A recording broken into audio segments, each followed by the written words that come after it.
ባችሁ ላይክ በማድረግ ሌሎችን ወዳጆቻችንን ጋብዟቸው ላይክ የሚለውን በመጫን ማለት ነው እናንተ ስትጫኑ እነሱ ኖቲፊኬሽኑን ይመለከቱታል ይገባሉ ማለት ነው አልጎሪዝሙ ያሳያቸዋል ስለዚህ ላይክ ማድረግ አትርሱ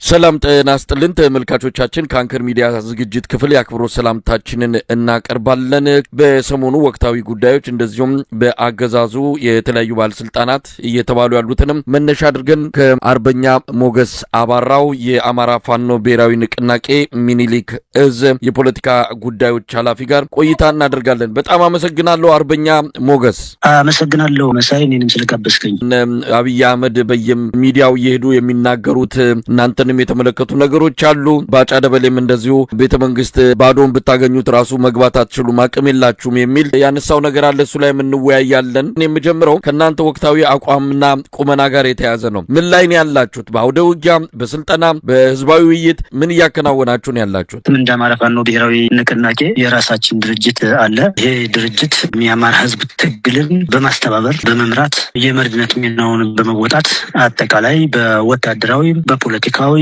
በዲፕሎማሲ በሁሉም ዘርፎች እየሰራ ያለ ድርጅት ነው ይሄ ድርጅት ከብዙ ዋጋ ከብዙ መስዋዕትነት በኋላ ምናልባት ለዘመናት የአማራ ህዝብ ድርጅት አልባ የሚሰባሰብበት ቤት አልባ ሆኖ ቆይቷል ይሄ ድርጅት ከተወለደ በኋላ ለመውለድ ብዙ ትንቆችን አድርገን ግን ከተወለደ በኋላ ድርጅቱ ብዙ ስራዎች እየተሰሩ ነው የሚገኙት አሁን ላይ በአማራ ፋኖ ትግል እዝና ሰንሰለት አለ ተቋማዊ አሰራር አለ መርህ አለ ህግ አለ መመሪያ አለ ከላይ ወደ ታች የሚወርድ አሰራር አለ ከታች ወደ ላይ ይሰበሰብ የሥራ ሪፖርት አለ ከላይ ወደ ታች ደግሞ የሚወርዱ የሥራ የተቆጠሩ ስራዎች ይሰጣሉና ይሄ በተቋማዊ አሰራር ውስጥ አንድ ያመጣ ነው ለውጥ ነው አጠቃላይ በዚህ ወቅት ግን እንደ ድርጅት ወይም ደግሞ አጠቃላይ እንደማራ ፋኖ ወቅቱን በመጠቀም አንድ ሁለተኛ ትግል ለማሳጠር ወሳኝ ጊዜ ላይ በመሆኑ ጠላት ከደረሰበት ኪሳራም አንፃር ወሳኝ ምዕራፍ ላይ ነው የምንገኘው ይሄን ግምት ውስጥ ያስገባ በርካታ ስራዎች እየተሰሩ ነው የሚገኙት ድርጅታችን በሁሉም ዞኖች ማለት ይችላል በሁሉም እዞች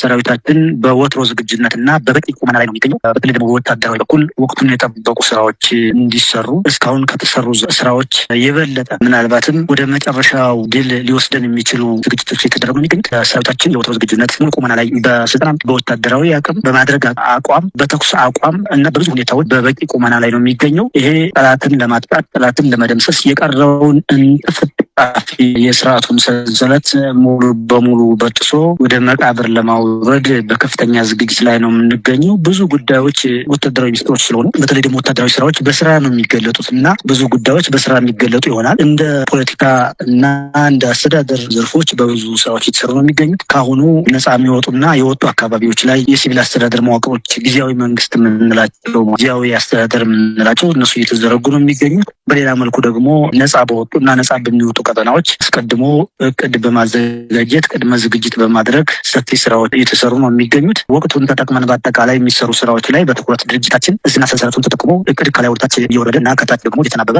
በየዘርፉ ብዙ ስራዎች እየተሰሩ ነው የሚገኙት ፈጣሪም ከኛ ጋር ነው ባለን ዝግጁነት ልክ በተሸከምነው ፍትሃዊ ጦርነት ልክ ወይ ምክንያታዊ በሆነው ጦርነት ልክ ወደ መጨረሻው ምዕራፍ እየተጠጋን ነው የሚል እምነትና ግምገማ ነው ያለን በዚህ ልክ እየተዘጋጀን ነው የምንገኘው አርበኛ ሞገስ በዚህ ሰሞን ነው የአማራ ፋኖ ብሔራዊ ንቅናቄ ሚኒሊክ እዝ ሰብሳቢ አርበኛ ድርሳም ብርሃኔ አንድ መልእክት አስተላልፎ ነበር በመልእክቱም በቀጣይ ሊኖር የሚችለውን ነገር ጠቋሚ ነው ከተሞችን በመንቆጣጠርበት ጊዜ ዲሲፕሊን ባለው ሁኔታ ስርዓት ባለው መልኩ ነገሮች እንዳይበላሹ የህዝቡ ሰላም እንዳይደፈርስ ንብረቶች እንዳይዘረፉ የፋኖ ታጣቂዎች ጥንቃቄ እንዲያደርጉ ከወዲሁ መመሪያ ማሳሰቢያ የተላለፈበት መልእክት ነው ከአርበኛ ድርሳም ብርሃኔ የሰማ ነው እንደው ምን ማለት ነው ከተሞችን ስትቆጣጠሩ እነዚህ ነገሮች ማድረግ ይጠበቅባቸዋል ሲባል በቀጣይ የሚኖረውን ነገር አመላካች ይሆን ምናልባት አስቀድሞ ብዙ አካባቢዎችን እየለቀቀ ያለበት ሁኔታ ለጠላት የአቅም ውስንነት ስለገጠመው የአቅም መዳከም ስለገጠመው እሱ አንድ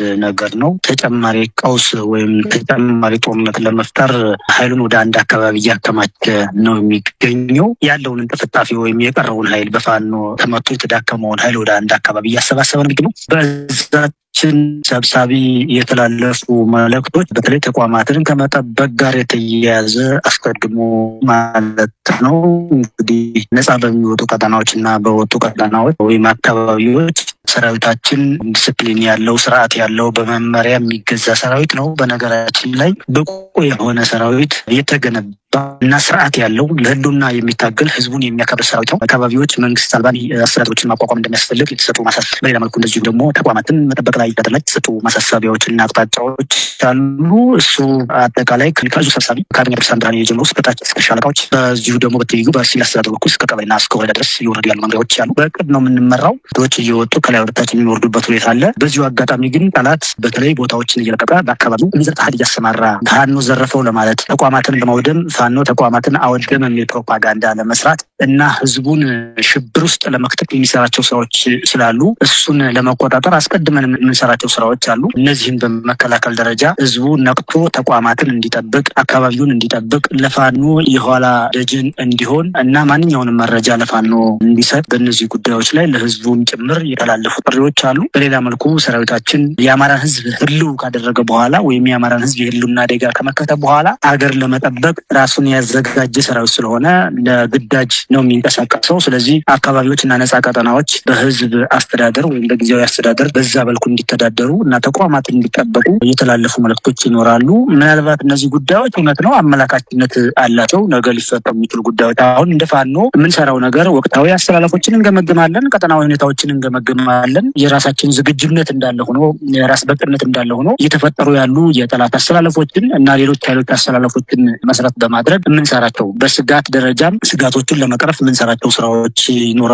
አስቀድሞ ስጋቶችን በመተንተን በሌላ መልኩ ደግሞ መልካም አጋጣሚዎችን በአግባቡ በመጠቀም ህዝባችንን ተጨማሪ ቀውሶች እንዳይፈጠሩ ለማድረግ አስቀድመን የምንከላከላቸው ወይም ደግሞ አስቀድመን የምናስብባቸው የምናቅዳቸው ስራዎች ስላሉ ከዛ ጋር በተያያዘ የወረዱ አሰራሮችና መመሪያዎች ይኖራሉ። ይሄ ድርጅታዊ አሰራር የተቋማዊ አሰራር ስለሆነ ብዙ ነገሩ በውስጥ የሚዘረዘር ነው እና አጠቃላይ ግን ነጻ የወጡ ቀጠናዎች ስላሉ እነሱን ላይ ስራዎች እንዲሰሩ አንድ፣ ሁለተኛ ነገ በኋላ ጠላት ካለው አቅም አንጻር የተፈጠሩ ካሉ ክስተቶች አንጻር የተሰጡ ማሳሰቢያዎች ይኖራሉ እና በሰብሳቢ በኩል የተላለፉ መልእክቶች አውዳቸው ይህን የሚመስል ነው። አርበኛ ሞገስ፣ ምናልባት ሰሞኑን ካሉት አውደ ውጊያ እንቅስቃሴዎች ጋር በተያያዘ ነው እናንተ ቀጠና ያሉትን አንዳንድ ቪዲዮዎችን እየተመለከትን ነው። አብይ አህመድ የሚኮራራበት ከምንም በላይ ድሮን ታጥቀናል፣ በቴክኖሎጂ ነው ዘመኑ የሚመጥን ዘመኑን የሚዋጅ ውጊያ ነው የምናደርገው፣ አስቀድመን ጦርነት እንዳይከሰት እናደርጋለን፣ ከተከሰተም ግን በአጭር ጊዜ የሚቋጭ ጦርነት እናደርጋለን የሚል ንግግር ባቀረበ ቁጥር የሚመካው ድሮንን ነው። በሲቹዌሽን ሩም ውስጥ ቁጭ ብለን ጠላቶቻችንን እንከታተላለን፣ እያንዳንዷን እንቅስቃሴያቸውን ሲጃራ ሲያጨሱ ጭምር የሚል በትምክት የተናገረውንም የምናስታውሰው ነው። አሁን የምናያቸው ቪዲዮዎች ደግሞ የፋኖ በተለይ በእናንተ ቀጠና የአገዛዙ ሰራዊት ሲንቀሳቀስ የተለያዩ ምሽግ ቦታዎችን ይዞ የሚታይባቸውን የድሮን ቪዲዮዎችን እየተመለከትን ነው። ስለዚህ የእናንተም የመሳሪያ አቅም የእናንተም የትጥቅ ደረጃ ከጊዜ ወደ ጊዜ እያደገ መጥተዋል ማለት እንችላለን። ምናልባት ይሄ ብዙ ጉዳዮች ሚስጥራዊ ጉዳዮች ናቸው። ይህን ታጥቀናል ብሎ ለአገዛዙ ግባት እንዳይሆን በማሰብ እነዚህ ጉዳዮች በስራ የሚገለጡ ናቸው እንዳልኩ። ምናልባት ግን ጠላት ጋራ ተገዳዳሪ ብቻም አይደለም ከዛም ማለፍ ያለ ወታደራዊ ዝግጁነት አለን እና ያለን ዝግጅት ያለን ቁርጠኝነት ያለን ወታደራዊ ስራዎች ተደምረው በስራ የሚገለጡ ይሆናል። የአማራ ህዝብ እያደረገ ያለው ትግል ብዙ ለውጦችን ብዙ ክስተቶችን ይዞ ይመጣል እና ይሄ ደግሞ ለዓለም አቀፉ ማህበረሰብ ለኢትዮጵያውያን በስራ የሚገለጥ ነው የሚሆነው። አጠቃላይ ግን በስራ የሚገለጹ ነገሮች ስላሉና ወታደራዊ ሚስጥሮች ስላሉ እዚህ ላይ ብዙ ሀሳብ ባልሰጥ የሚል እምነት አለኝ። እንግዲህ ሰሞኑን በተለያዩ አካባቢዎች ከሚደረጉ ወታደራዊ እንቅስቃሴዎች አንዱ የብልጽግናና የህወሓት ፍጥጫ ነው። በወልቃይት አቅጣጫ ቅዳሜ ዕለት ከበድ ያለ ውጊያ ተደርጎ ከዛ በኋላ አልቀጠለም። ሁኔታዎች ባሉበት ነው የቀሩት። ነገር ግን መጠነ ሰፊ ጦርነት ሊመጣ እንደሚችል ጠቋሚ በሆነ ወታደራዊ እንቅስቃሴ ውስጥ ነው ያለው። እንደው ይህንን ክስተት እንዴት እየተከታተላችሁት ነው የምትገኙት? አጠቃላይ ሁኔታው በቀጠናው እየተደረገ ስላለው እንቅስቃሴ ምን ማለት ይቻላል? አገዛዙ እያቀዳቸው ያሉ ስራዎች አሉ። የተንኮል ስራ ምናልባት በኢትዮጵያ ላይ ጊዜ ተጠቅሞና አጋጣሚ ሆኖ በዚች የተቀደሰች ሀገር አናት ላይ የወጣ ስርዓት ነው። ሁሉም ነገር በአብይ አህመድ ጭንቅላት ወይም አእምሮ የሚሰሩ ስራዎች ሀገሪቱን እያወደሙ ነው የሚገኙት። ከዚህ መካከል አንዱ መገለጫ የሆነው ቀጠናዊ ጦርነት እየወለደ ነው ያለውና በተለይ አገዛዙ አሁን እያደረገ ያለው እንቅስቃሴ ጦርነቱን ወደ ቀጠናዊ እያሳደገው ነው የሚገኘው። ይሄ አገዛዝ አገዛዝ ያለ ጦርነት ውሎ ማደር የማይችል አብይ አህመድ አእምሮ ከጦርነት ውጭ ስልጣን ላይ መቆየት የማይቻል እንደሆነ አድርጎ የሚያስብ አደገኛ የሆነ አገዛዝ ነው። ጦርነት መጀመር መሰረታዊ ፍላጎቱ ነው። ይሄን ሌላ ጦርነት ለምን ይጀምራል ካል አንደኛ አማራ ላይ ያወጀው ጦርነት የተሸነፈና የተሸናፊነት ውጤት እያገኘበት ስለሆነ መሸነፉ ካልቀረ ሌላ ጦርነት ለኩሶ መሸነፍ ይፈልጋል። አማራን ለማወዛገብ ይፈልጋል። አማራን ለማከፋፈል ይፈልጋል። በተለይ ደግሞ በወልቃይት አቅጣጫ በኩል የከፈተው ጦርነት አለ። ሙሉ ነው። በነገራችን ላይ አገዛዙ ነው የከፈተው። ለምን ከፈተው ካል የራሱ ፍላጎቶች አሉ። አንዱ ጦርነቱ ቀጠናዊ እንዲሆን የመፈለጋ ባዜ ነው። በዛ በኩል ሱዳንን ለመጋበዝ፣ ኤርትራንም ለመጋበዝ፣ ሌሎች ኃይሎችንም ለመጋበዝ ይሆናል። ሁለተኛ በዛ በኩል የጦርነት ግንባር እንዲፈጠርለት ይፈልጋል። በተለይ ደግሞ ሌሎች ኃይሎች አማራን ወረረ በማለት ለማደናገር የሚፈልገው ሁኔታ ስላለ አማራ በዛ በኩል ጦርነት ተከፍቶብሃል እንዲያደርግ መክት ወይ ደግሞ ተባበረኝ ወይ ከጎን የተሰለፍ የሚል ጥሪ ለማስተላለፍ የከፈተው ጦርነት ይኖራል። ሌሎች ፍላጎቶችም ይኖሩታል በነገራችን ላይ እና በዛ በኩል ያን ጦርነት መክፈት ይፈልገበት። በአጠቃላይ ግን በዛ በኩል ጦርነት ከፍቶ መሬት ላይ እንደምናረጋግጠው ከፍተኛ ዋጋ ነው የከፈለበት። በዛ በኩል ማን ይምታው ማን ራሱ የሚረጋገጥበት ሁኔታ እንዳለ ሆኖ ግን ዋጋ ከፍሎበታል። በዛ በኩል ያሰለፈው የኢትዮጵያ ወጣት እያለቀ ነው ያለው። ይሄ አገዛዝ በእጁ ደም የጨበጠ ያለ ጦርነት መኖር የማይችል አገዛዝ በሁሉም ቦታ ጦርነት ይለኩሳል። ስለዚህ በዛ በኩል ያተረፈው ነገር የለም ብቻም አይደለም፣ ከዛ በላይ ከባድ ኪሳራ ደርሶበት ብዙውን አስጨፍጭፎ ነገሩ የከሰመበት ሁኔታ አለና በአጠቃላይ ግን ተከታታይ ጦርነት እንዲኖር ነበር የሚፈልገው። በዛ በኩል ጦርነቱ ሲቀሰቅስ አንደኛ ነገር በዛ በኩል ተከታታይ ጦርነት እንዲኖር ይፈልጋል። ሁለተኛ እንዳልኩት በዛ በኩል ያሉ የኢትዮጵያ ጎረቤቶች ተሳተፉበት የሚል ነገር ማስነገር ይፈልጋል። ወይም ዘመቱብኝ በዛ በኩል የአማራን ሕዝብ ወረራ ለማድረግ ወልቃይትን ወረሩ ወይ ደግሞ ጎንደርን እንደወረሩ አድርጎ በማስመሰል ፕሮፓጋንዳ በመስራት ሕዝቡን ማወዛገብ ይፈልጋል። በሌላ መልኩ ደግሞ ምናልባት ድል ብሎ ያሰባቸው ነገሮች ይኖራሉ። በዛ በኩል ጦርነት ሲከፍትና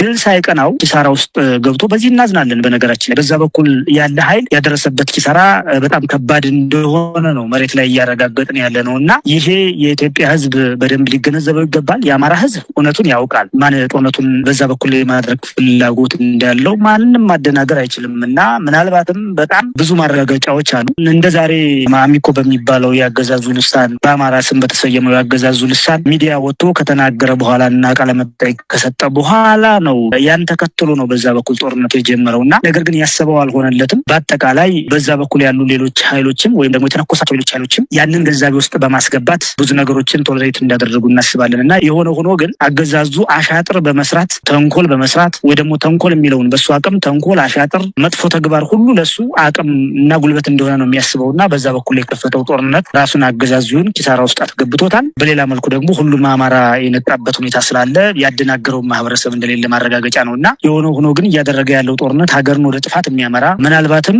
ምስራቅ አፍሪካ ላይ ሊያባራ የማይችል ጦርነት እየቀሰቀሰ ያለበት ሁኔታ ነው ያለው። እሱን በመጣል ቀጠናውም በከፍተኛ የተራዘመ ጦርነት ውስጥ እንዳይገባ እየተሰሩ ያሉ ስራዎች ይኖራሉ። እሱን በሂደት የምናየው ነገር ነው የሚሆነውና አጠቃላይ ግን ያገዛዙ ፍላጎት ሌላ ጦርነት እያዋለደ መሆኑና ያ ጦርነት ደግሞ በየት በኩል መሆን እንዳለበት እየሰራ ያለበት ሁኔታ ነው ያለው። ነገም ከነገ በኋላ ምናልባት በቀናት ውስጥ ደግሞ የሚያፈነዳው ጦርነት ይኖራል። በሂደት የምናየው ነው የሚሆነው። እንደው አርበኛ ሞገሳ ይሄ ሁኔታ በእርግጥ ከየትኛውም የኢትዮጵያ ኃይሎች ጋር በትብብር የምትሰሩት ስራ ሊኖር እንደሚችል ባለፈውም ሊቀመንበራቸው አርበኛ ዘመነ ካሴ ገልጾታል። ያለቀ የተጠናቀቀ ነገር ሲኖር ወደፊት ይታወቃል የሚል ነገር ነው ያለው። ግን አሁን ባለው አጠቃላይ አብይ አህመድም እናንተን ኮርነር ለማስያዝ እናንተን ጥግ አስይዞ በተለይም ከዚህ ከሚፈጠረው ትብብር ጋር በተያያዘ እናንተን ሚናችሁን እንድትለዩ አሰላለፋችሁን እንድታሳውቁ የሚመስል ጫና ውስጥ እንዳላችሁ ይገባናል። የእናንተ ሚና ወይም አሰላለፍ ምን ሊሆን ይችላል? ይሄ ጦርነት በአንድም ይሁን በሌላ ይመለከታችኋል። በትብብርም ይሁን በተለያዩ ግንኙነቶች በጋራ መስራታችሁ የሚጠበቅ ነውና ሚናችሁና አሰላለፋችሁን እዚህ ላይ ማሳየት ይቻል ይሆን? በመጀመሪያ ደረጃ ትግላችን በባዶ እጃችን ከተነሳን በኋላ በህዝብ አብዮት የተወለደ ትግል ነው። የህዝብ አብዮቱን ተከትሎ ድርጅት ተፈጥሯል። ያ ድርጅት እየሰራቸው ያሉ ፖለቲካዊ ስራዎች ይኖራል። አሁን የጠየቀኝ ጉዳይ ከፖለቲካዊ ስራዎች የሚመደብ ጉዳይ ነው።